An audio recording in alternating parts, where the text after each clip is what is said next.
Y'all right here. So we're gonna do it a little something like this. This is a new joint right here. It's called I Do. And I'm gonna do it like this.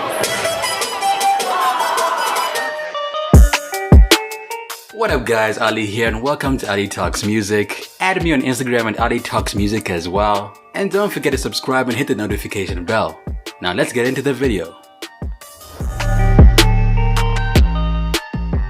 After finding a lot of success in soul music for decades, Motown Music began to diversify their roster of artists and took an interest in hip-hop. Motown had a clean brand and generally stayed away from all hip-hop, mainly due to a generational gap, but eventually the company had no choice but to adapt to the changing market. They began working with female rappers, most notably MC Trouble, an artist that passed away in the early 90s, and Queen Latifah. Around the year 2000, Motown took on another female rapper who goes by the name Rasheeda. Yes, she has built her brand into quite the empire and just revealed her newest business venture last night on VH1 Love and Hip Hop Atlanta. Please welcome Rasheeda Frost. Yes! Before signing to Motown, Rasheeda had always worked on being an artist. She first formed a teen music trio called the Kaperz with two other females, one of whom was KP of KP and Envy. I've always been driven into entertainment. I always loved to do it. I met some other homegirls with the same passion for dancing and music. We decided to put together a rap group and entertain people all over Atlanta. We met Frost, who signed us to his record label. We were actually the first group signed. Whilst in the trio, she met Kirk, who was their manager at the time, and that was signed to his record label D-Lo Entertainment in the late 90s. You know, rap style used to be uncomfortable, but I'm relaxed now. Off the racks now and selling at your stores. See me in the streets in the finest clothes. Real ones stay fresh from East Coast to West. Knocked off like real close to 100,000 records. That was a lot of money for us, D-Lo being independent. They released their self-titled debut album in that same year, and Just For You, Wanna know real truth about my crew. It's all about the dough, you know. Sipping champagne, maybe do I think it's just for you. It's just for you. which featured Jermaine Dupri and Da Brat. The singles failed to hit the charts, and by 1999 the group had disbanded and each artist started doing their own thing. By the year 2000, Rasheeda had gone solo to explore her musical interests. After the Kaperz disbanded, Rasheeda remained signed to D-Lo Entertainment.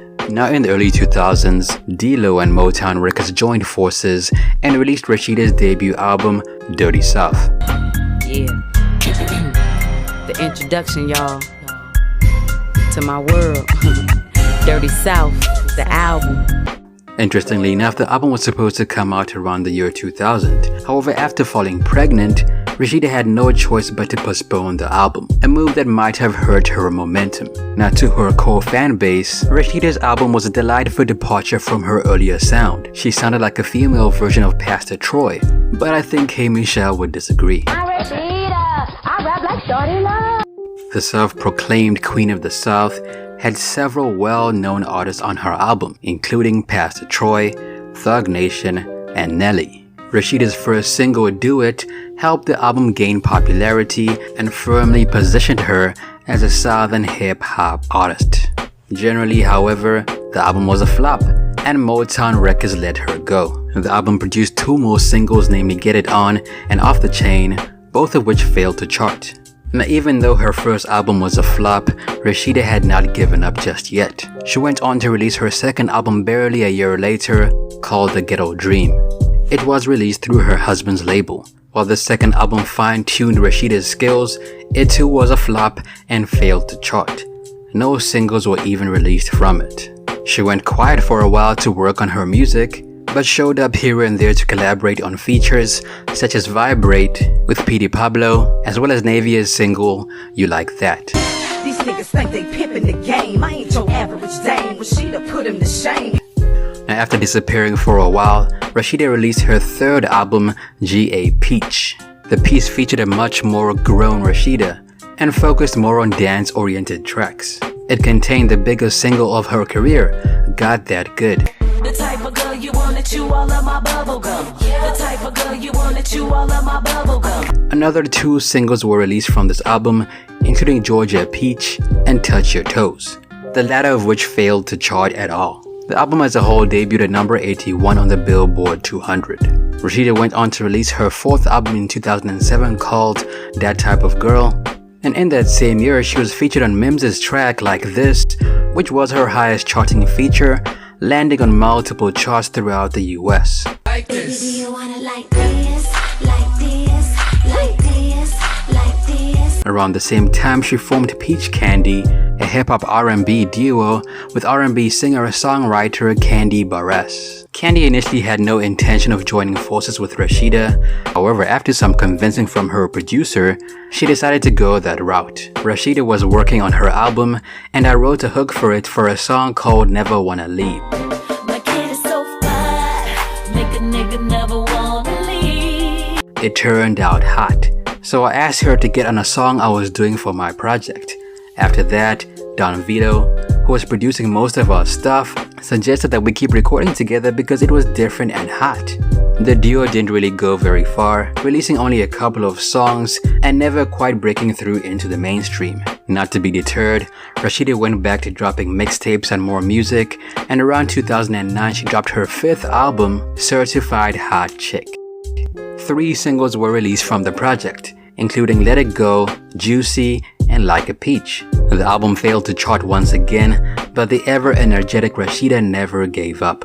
Around 2012, she went on to release album number 6. This one was titled Boss Chick. Own house, own car, got my own money. I'm a boss. I'm a boss chick. I'm a boss chick. It contained the singles Marry Me Sitting down to make him wanna marry me. Yeah. and Legs to the Moon. While her rap career dwindled, opportunity would eventually present itself for Rasheeda.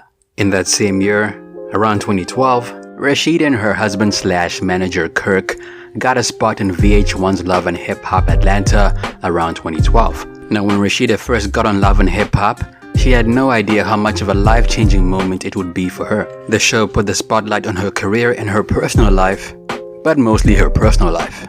Today, Rasheeda's profession, business interests, and personal life, including her marriage to Kirk, are all portrayed on Love and Hip Hop Atlanta. This includes all of the couple's marital scandals, including adultery and paternity mysteries. Not to mention, many people think Rasheeda married Kirk when she was underage. The scandals continued on the show. We got more cheating, more making up, more breaking up. You know, Groundhog Day. When you in a marriage and a commitment, and I grew up with this man, and he's hurt me, and it's crazy because he's also helped me grow to become the woman I am today. Now, despite Rasheeda's commitment to sticking with her husband, the couple has over the show's 10 seasons gradually become disliked, mostly due to all the cheating scandals. Apart from the show, Rasheeda has dabbled in acting and has a guest appearance in Fox's Rosewood in episode 3. She played the character Scrumptious. By this point, we all know that Rasheeda is always looking for the next big thing. She's smart and has evolved with the times. She used her platform on Love and Hip Hop to launch her business career and rode the wave of her millions of viewers to successfully reinvent herself from a Georgia rapper to a successful black female entrepreneur. Kirk and Rasheeda have businesses such as Frost Bistro and Bar, Poir Cosmetics, and Pressed Boutique. They also run other businesses on the side. So let's just say they're eating very well.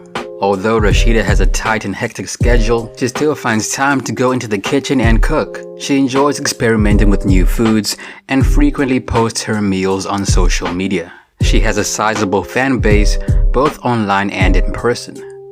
She also has a massive Instagram following, which gives her the confidence to succeed in a variety of other disciplines. Now, Rasheeda has changed and adapted over time to ensure that she remains consistently successful and always relevant. She carved out an unbelievable niche for herself as a female rapper in a society where men dominated rap. She dropped a lot of albums and used them as leverage to build her reality TV career. Rasheeda gets about 320,000 monthly listeners on Spotify, and her most popular songs on the platform are Marry Me, Be Ready, Vibrate, and My Bubblegum.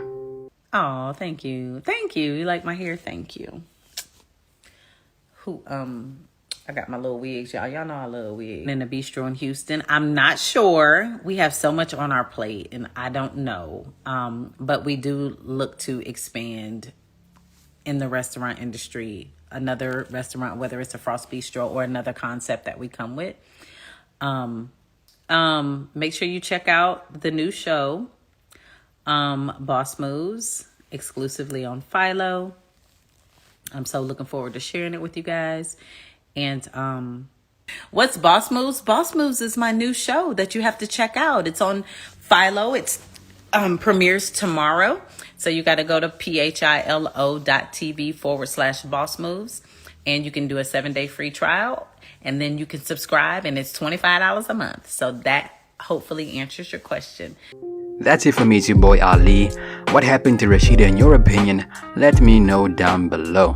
Video requests, be sure to let me know down below as well. Also add me on Instagram at Ali Talks Music. Till next time, peace.